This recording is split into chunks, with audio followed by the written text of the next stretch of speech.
This news program is proudly brought to you by Smart Start Breakfast Biscuits and Now Biscuits.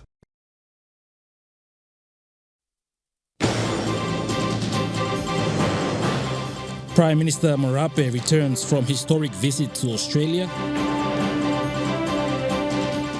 Minister Mirisim explains Connect PNG payments. And CBC clarifies stance on same-sex marriages.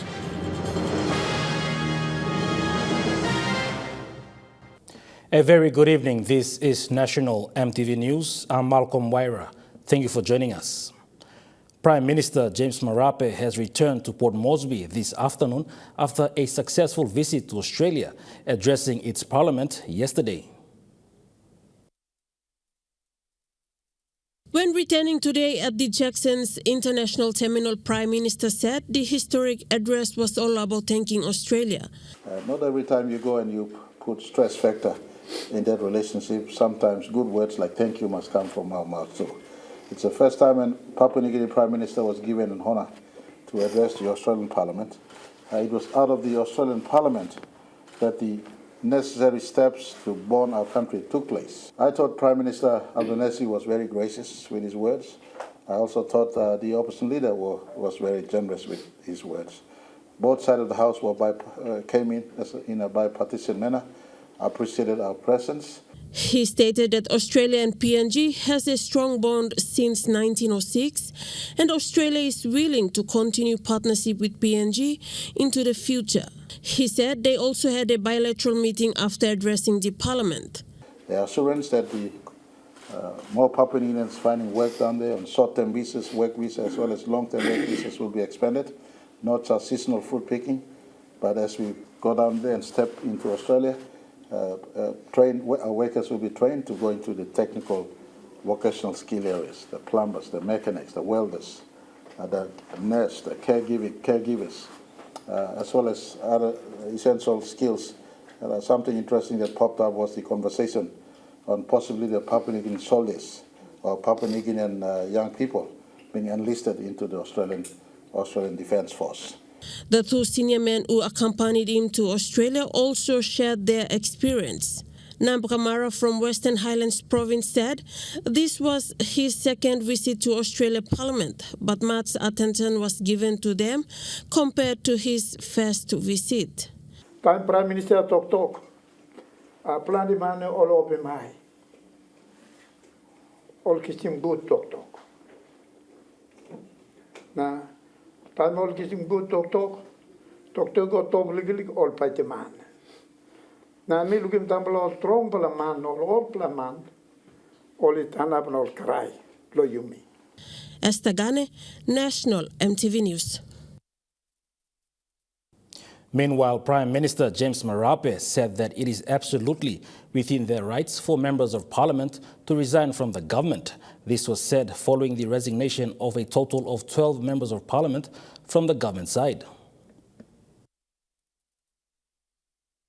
Since 1975, Pangu has formed government 13 times, and so Prime Minister James Marama is confident with the number of MPs he had, regardless of few resigning. I'm blessed to have a strong, solid caucus who know the inside of me, not the outside of me. The men I have, Deputy Prime Minister, and the team beside me are not men who could be easily bought or sold on the marketplace of politics. And we've played politics so long since 1975. I would not mind going down on my seals to a better person. The better person, the better team must step up if it is about word of no confidence. The work that we started since 2019 is not yet finished. And Pangu went to the elections in 2022. We've secured 39 seats, the highest ever since the organic law and provincial and local level government. He said Pangu Party is made up of leaders from the entire 4 regions, and he believes in them. 13 from Omase, I have 19 from Highlands. It's a spread of leadership right across the country that gives me the anchor I have today. And leaders who feel that I'm not qualified to be the Prime Minister have every right to resign and move on to the opposition bench.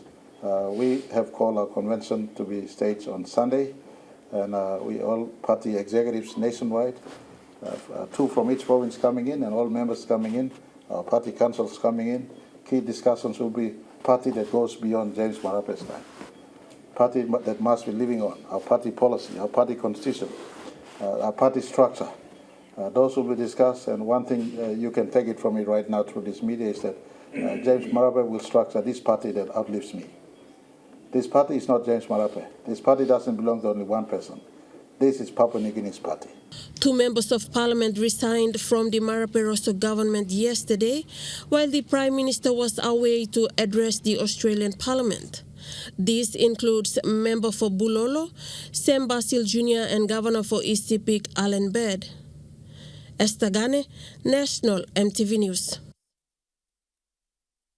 Minister for Works and Highways, Solan Mirisim, has put forward his statements to correct allegations made on the blown-out payments on Connect PNG programs.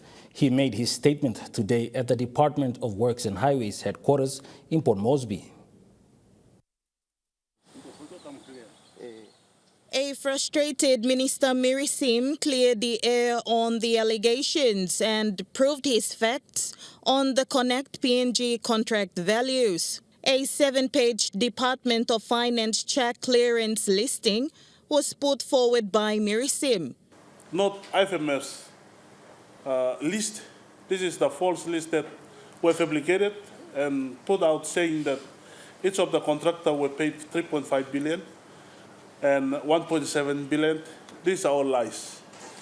The correct list that the payments from Works Department and the Connect PNC payments that been distributed, or the records, the check records that were paid out, is on my right. He further stated that in 2023, they operated within the appropriated budget limits of 450 million kina. In total, the ongoing contract values on record for the 4 contractors is only 764 million and not 3.879 billion as claimed by Peter O'Neill. The total actual payment in the last 8 months is only 199 million and not 1.3 billion as claimed by Peter O'Neill. He corrected the claims made by former Prime Minister and member for Yalibu Pangia, Peter O'Neill, on the actual payments made to 4 contractors in the last 8 months. These 4 contractors are part of the 300 contractors working around the country. We have all the records of all the checks that paid in the last 8 months. Everything is here. In the last 8 months, this list is a fabricated list, and it has been multiplied 8 or 10 times before they're running up to the amount of 3.5 billion, which is false. Grace Papiali, National Emtv News. The continuous rainfall has caused landslips at Nebilia in the Western Highlands province that completely blocked off the national highway to Southern Highlands and Hela provinces. The culvert was washed away at around 11 p.m. last night, causing a huge trench with water running across. The national highway is completely blocked off for the first time, where it has been cut part of Tambul Nebilia district in the Western Highlands province and the whole of Southern Highlands and Hela provinces. 14 million kina has been capitalized by the Oro Provincial Government from the 40 million kina oil palm dividend towards the construction of a new Oro Provincial Assembly building. This new building will enable the Oro Provincial Assembly work on policies and development goals for the province. Governor for Northern Province Gary Jufa, who had been the forefront in securing this funding, officiated the groundbreaking ceremony on Wednesday, accompanied by the Oro Provincial Executive members. According to Jufa, the provincial government will now have an assembly after 16 years without a proper building to host meetings. He revealed that the first provincial assembly was destroyed by fire in 2008. China Railway Construction Group of Companies, a company owned by the people of China and the government, will spearhead this project, and work is expected to commence on the 25th of this month. The Provincial Assembly will have offices for all their president, sector chairman, appointment members, and a public gallery. CRCGC have assured the Oro Provincial Government that the building is anticipated to be completed on the 50th independence anniversary of the country. Gladys Gila, National Emtv News. National Emtv News continues after the break. Stay with us.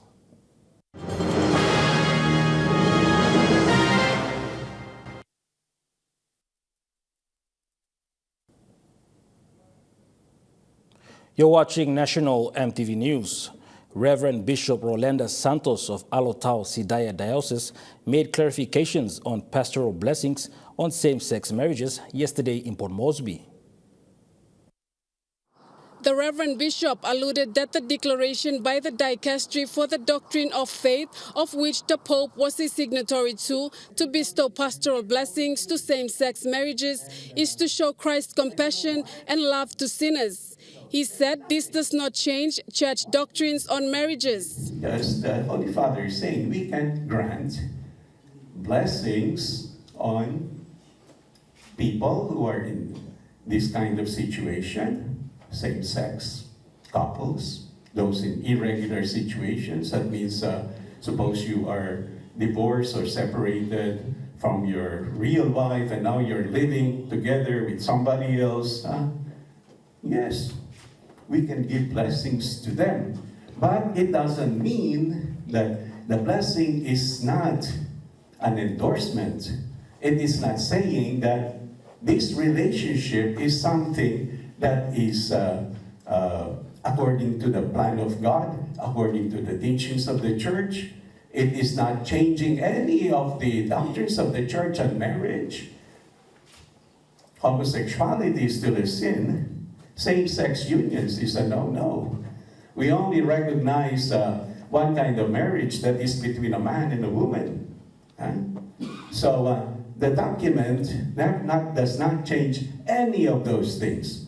What is it saying? What it is saying is, we can bless these couples, these people, in order to show the church's compassion and love and care for these people, even though we might consider them sinners. Quoting on the Bible verses Matthew 9, verse 10 to 13, and John 8, verse 2 to 11, Reverend Bishop said Jesus has compassion for sinners. The Reverend further elaborated that the pastoral blessing is about showing compassion to all as Jesus did. This does not endorse sin. Malinta Yopolo, National Emtv News. Fellow citizens of the country have given their opinions on the pastoral blessings on same-sex marriages. This follows the clarification made by the Bishop Catholic Conference of Papua New Guinea and Solomon Islands on the matter yesterday. The Emtv News today met with some citizens who were utterly concerned with the pastoral blessings on same-sex marriages. I'm against the Bible, and against the law, and constitution, country blaming. God only, bless him. Marriage, bless him. Marriage belong man na marry. Na this la idea belong. We said church or one kind of some phobia talk longan, total wrong. So sin na Papua New Guinea by na entertain him. God aid him sin, but love him all sinners. So all come turning bell na repent lo sin. Bless him lo God is you mean money na post him God lo bless him all. But walk him God give him lo yumi all man, show him this love lo yumi long haul. Lo one black Christian leader lo world lo come up on the like tintin. Me not in ordinary religious leaders like Sabbath and this la. You know what la church lo Sabbath, but you like making more than man, you like married man, you go ahead. Or married, you like married, you go ahead all in abroad to lo expression tintin logan Sabbath. Baxter line, I mean a good block. Go temple lo big man used to be preparing you used to be motion. And you can kiss one and more good law something you like kiss him. I believe it was a big monster, but it's all passing. I'm all passing, you know, I'm all good law straight law passing. I'm all passing law demon. I'm not going to detain him this like. Standing on the belief that PNG is a Christian country, they said it is God who blesses marriages and not churches or individuals. Malinta Yopolo, National MTV News. Minister for Labour and Employment, Cassie Sawang, has given an update on the minimum wage of workers in the country. She made her statement yesterday in Port Moresby. The minimum wage review is one of the key components that will be looked into this year. Minister Sawang added that the National Tripartite Consultative Council is responsible on the minimum wage review, once their first meeting is held by the 15th of March 2024. And currently the working committee, which is made up of our social partners plus key government agencies, they are working on the terms of reference. There must be a terms of reference for the review to happen. So I'm happy to inform that they've already progressed well in advance with the review of the terms of reference. So that's in a nutshell where we are. And I guess by 15th of March, I should inform you on what the council decides, especially on the terms of reference. Grace Papiali, National MTV News. Papua New Guinea's ambassador to Japan, His Excellency Sam Abal, called on the government of Papua New Guinea and the Minister for International Trade and Investment, Richard Maru, to step up and show PNG's commitment and its seriousness to its long-term friend and partner, Japan, by urgently releasing funding and making sure PNG has its own pavilion and participate actively at the 2025 Osaka World Expo in Japan. He made this statement in a recent meeting with Minister Maru. Minister Maru confirmed that funds have not been released as yet for the Department of International Trade and Investment to enable PNG's participation in the upcoming 2025 Osaka World Expo in Japan. Although a funding of 5.6 million kina has been approved by the National Executive Council on the 31st of October 2023. Maru assured Ambassador Abal that he would be writing to the Prime Minister and Treasurer James Marama to immediately release the funding. Maru further added that the Department of International Trade and Investment Acting Secretary Jacinta Warakai Manua and her team will accompany Ambassador Abal to Osaka by the first week of March this year. This would be to visit the organizers and confirm PNG's attendance and participation. The 2025 Osaka World Expo is Japan's premier event. PNG, being a traditional partner to Japan, will be participating in the expo. Grace Papiali, National MTV News. With a robust financial sector embracing digitalization, PNG is at the forefront of a digital transformation agenda within its banking landscape. Global leading tech companies, StreamTech and Intellect, partnered with Tech Research Asia to host a conference discussing how banks and financial institutions are looking at digital transformation to drive banking services. To innovate, transforming PNG's banking landscape event hosted at the APEC House in Port Moresby yesterday gathered CEO of StreamTech Andy Obeidi, the Director of Tech Research Asia Michael Barnes, and Executive Vice President of Intellect Raju Daryani, along with some of PNG's most prestigious banking and financial institution leaders. These distinguished C-suite leaders gathered to discuss how banks in PNG can transform digitally.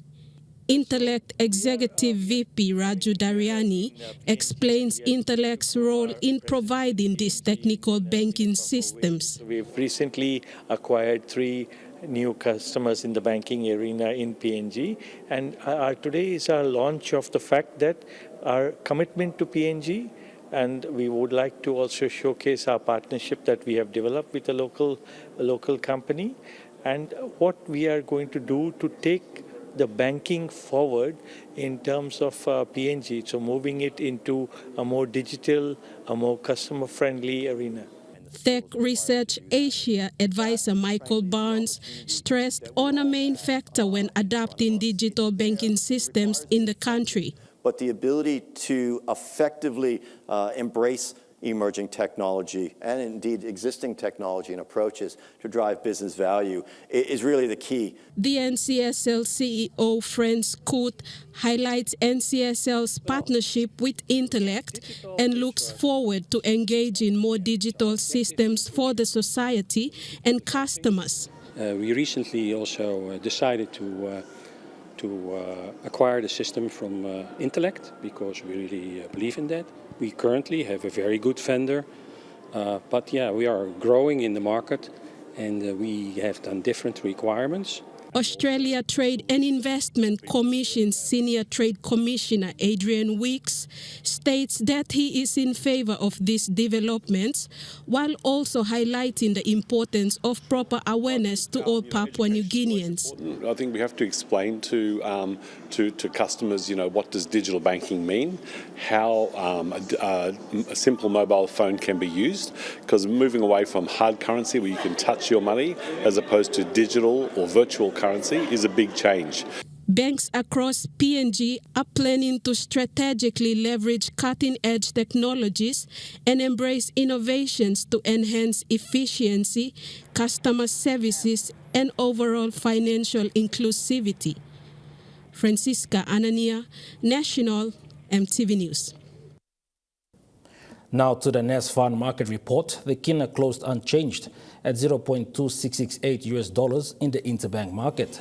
At Bank South Pacific, your kina was buying $0.2593, $0.3966 Australian dollars, 0.2331 euro, 38.38 Japanese yen. Looking at the commodity prices at New York closed, gold is trading lower, coffee closed lower, cocoa closed higher, copper closed higher, palm oil closed unchanged, crude oil is trading higher, copper closed lower. And on the stock market, the Dow Jones closed higher, the ASX 200 is trading higher, the All Ordinaries is trading higher. National Emtv News continues after the break. Stay with us.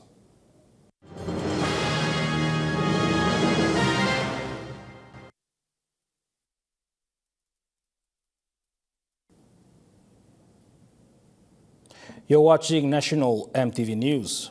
The Catholic Professional Society of PNG with Catholic Bishop Society of PNG and Solomon Islands are speaking up against politicization of the country's independent constitutional offices.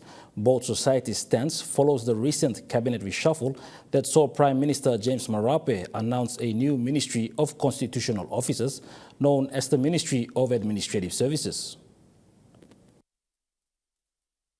The Catholic Professional Society President Paul Harricknen stated that CPS supports concerns raised by bishops of CBC PNG SI, stating that the new ministry questions the independence of the constitutional offices. Harricknen stated that the independence of these institutions is important and must be guaranteed independent function. Because at independence, we had a constitution which created the basis of our independence. And when you start attacking and politicizing and attacking our constitutionally created, mandated offices, you are actually touching on the independence of our democracy. Because really it's about our democracy to exist as a democratic nation. More and more, once we start getting political hands into those independent offices, we're losing our democracy. He said that the government must let these constitutionally mandated offices and public servants do their jobs without favor or fear. What it means is that independence from government control. Government already controls it by making appointments. And now they want to have a ministry to actually oversee, to see how it performs, what it does, and it doesn't have to. The president stated that these constitutional offices have been founded on the country's constitution and on honest leadership, and the political interference will be counterproductive to their purposes. Herricknen also stated that this establishment is counterproductive to the government's anti-corruption initiatives and good governance. Francisca Anania, National, Emtv News. The Catholics Professional Society of PNG is urging the government and Prime Minister James Marama to let constitutionally mandated officers and public servants do their jobs without fear of favor for the interest of the people and the nation. President for CPS PNG made this statement in an exclusive interview today.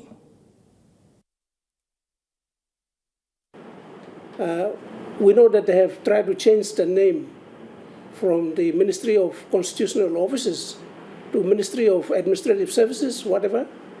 But the name change does not change anything. The intention and the motive is still the same, that they are only trying to control the functioning, the operations of those constitutional offices. So it's not good for our democracy. It's not good for our governance, and we just have to keep politics out of it. East New Britain Province opened its legal year today at the Tokota Fellowship Centre in Varzin in Kokopo. The event saw a display of community and legal unity, underscoring the commitment to upholding justice and the rule of law in the province. This event was graced by esteemed figures such as Justice Penuel Mogish, Governor Michael Marum, Provincial Administrator Levi Mano, and Senior Provincial Magistrate Sam Lavutul, which has emanated a sense of purpose and collaboration. The gathering also saw representatives from the Office of Solicitor General, Representative Norbert Kubak, the Provincial Police Commander Felix Nebanat, and CS Commander for Kerevat Fidelis Kaski, with police and CS personnel led the march, symbolizing the harmonious relationship between the legal and law enforcement entities. The occasion not only marked the commencement of the legal year calendar, but also represents the collective determination to ensure the fair and equitable dispensation of justice throughout the province. This year's opening set the tone for a year of further progress, cooperation, and advancements within the legal landscape of East New Britain Province. Edson Kuso, National, Emtv News. Moving to overseas news, Queen Camilla has given an update on King Charles's health status, stating that he is doing extremely well after the royal family declared that the king was diagnosed with cancer earlier this week.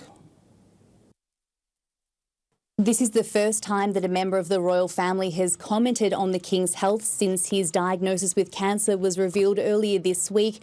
The Queen said that the King was doing extremely well given the circumstances and that he was touched by the messages and the letters that he's received from members of the public and that this support is very cheering. Now, the Queen made these comments at her first public outing since the diagnosis was revealed. She was attending a musical event at Salisbury Cathedral, and she wasn't accompanied by her husband, who has cancelled all of his public duties for the foreseeable future. He'll be undertaking private work at home. Now, the Queen and King are currently residing at Sandringham at their country estate, where they'll recuperate in between treatments away from the public eye. Now, as I said, this is the first time that we've had an update on the King's health since his diagnosis was revealed. We've previously heard from the King's son, Prince William, who said that the family was very grateful for the reported support that they've received. We've also heard from Prime Minister Rishi Sunak, who revealed that the King's cancer was caught in its early stages, but we haven't heard from a member of the royal family until now. Our Buckingham Palace has previously said that it won't be providing running commentary on the King's condition while he undergoes treatment for what is an undisclosed form of cancer. So it's little updates like these that are really going to be providing us a glimpse into how the King is going while he undergoes this treatment and battles this cancer. After months of tension, Ukrainian President Vladimir Zelensky has fired his military commander-in-chief, saying that Ukraine needs a new strategy to fight Russia. This has been rumoured for months and months, and particularly the speculation that Zelensky was going to get his marching orders has been pretty intense over the last week or two. There are many suggestions about why this has come about. Zelensky himself is extremely popular with both Ukrainians and in the armed forces especially. And there was some suspicion that, he had presidential aspirations. There were some reports that he was effectively chosen to take the fall for Ukraine's failed counteroffensive. And still others that Kiev was cross that he'd taken to publishing a couple of articles in CNN and The Economist talking about Ukraine's strategy. Particularly the United States and NATO, when they were advising the Ukrainians, were suggesting a single-focused effort, mobilize all your forces and push through. The Ukrainian armed forces and the president's office have been kind of split on whether Crimea should be the focus or whether the eastern parts of Ukraine should be the focus, which meant that they divided that. And if you divide your military effort, often you dilute it by about 50% or so. And I think that's probably been part of the reason that it failed. The other reason, of course, is, lack of things like air power and the fact that the Russians have prepared a very, very deep defensive line because they had forewarning of this counteroffensive for about 6 months. National MTV News continues after the break with Tai Sports. Stay with us.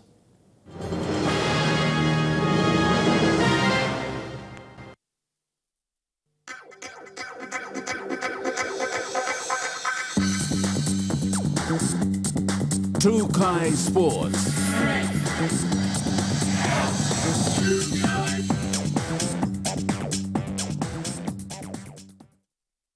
Welcome to Tai Sports.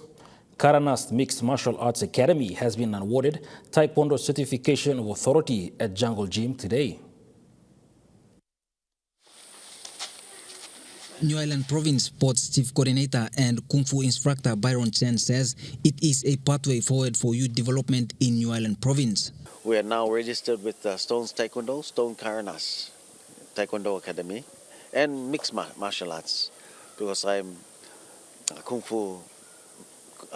Fu instructor, but also a karate. So it's cross mixed martial arts, but this satisfies me as part and assists me to participate. Chen said that there is a lot of potential athletes in New Island Province and also other centers in the country. My clubs and my boys to be actively involved in the national tournaments and international tournaments through Stone's Taekwondo. Master Stone is international referee, international instructor. He's the highest grading master of Taekwondo in Papua New Guinea.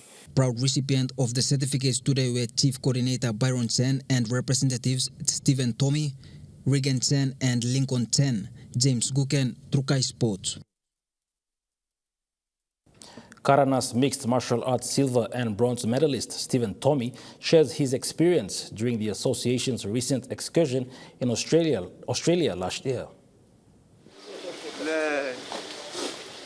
In an interview with this newsroom, Tommy said that mixed martial arts is all about discipline, commitment and consistency. Gaining this experience level or club level, some Karanas club, now also Karamiko Beken lo province level developing some raw talent, no top athlete, we stop it stop ya.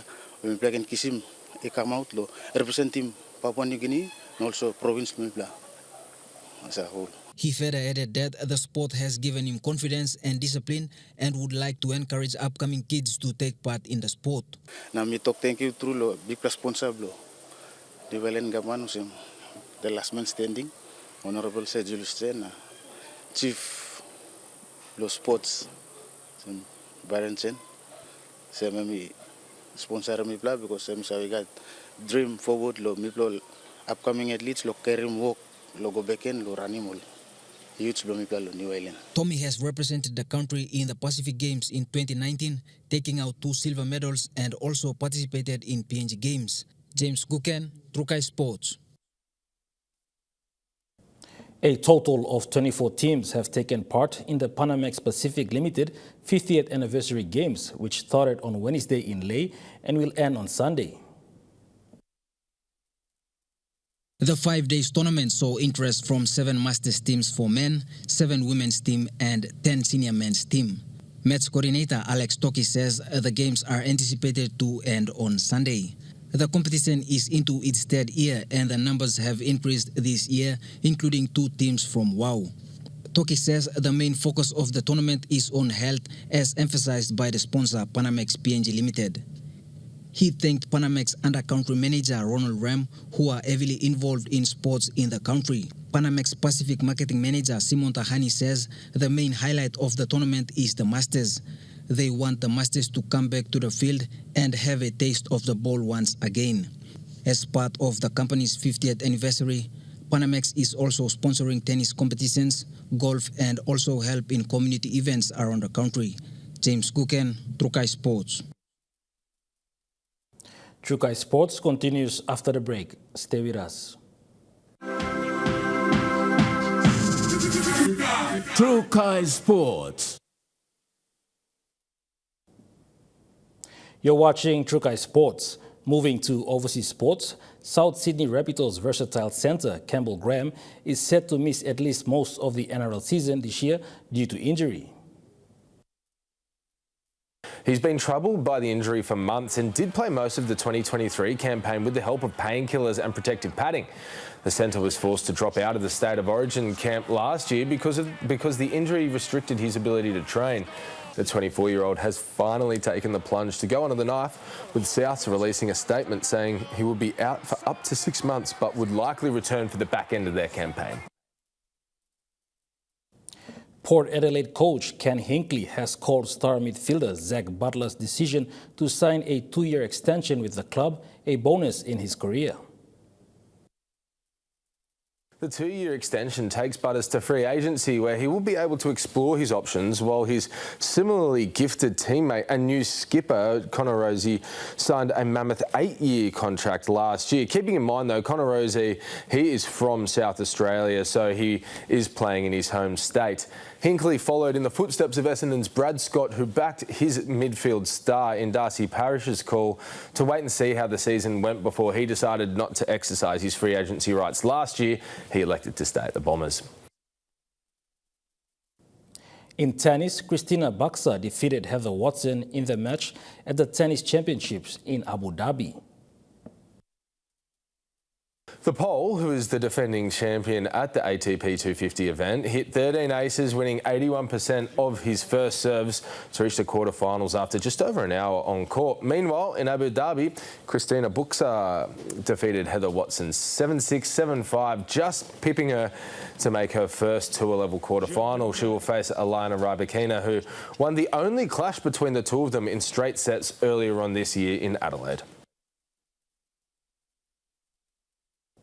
That ends Tai Sports. The Money Plus weather report is next. Stay with us. Tai Sports.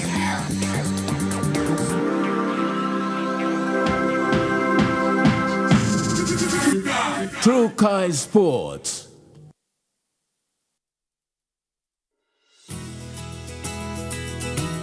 This weather update is proudly brought to you by Money Plus. With you always.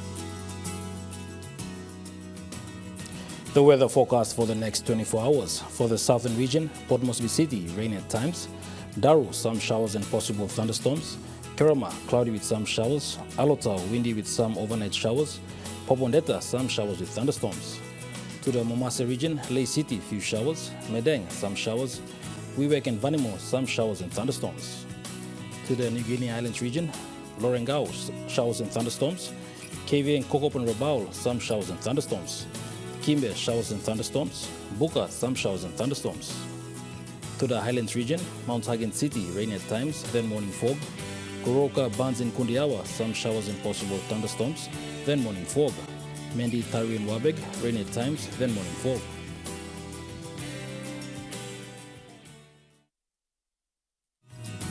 The weather update was proudly brought to you by MoneyPlus, with you always. And that wraps up the news, sports and weather for Friday, the 9th of February, 2024. From all of us here, pleasant viewing. Bye for now.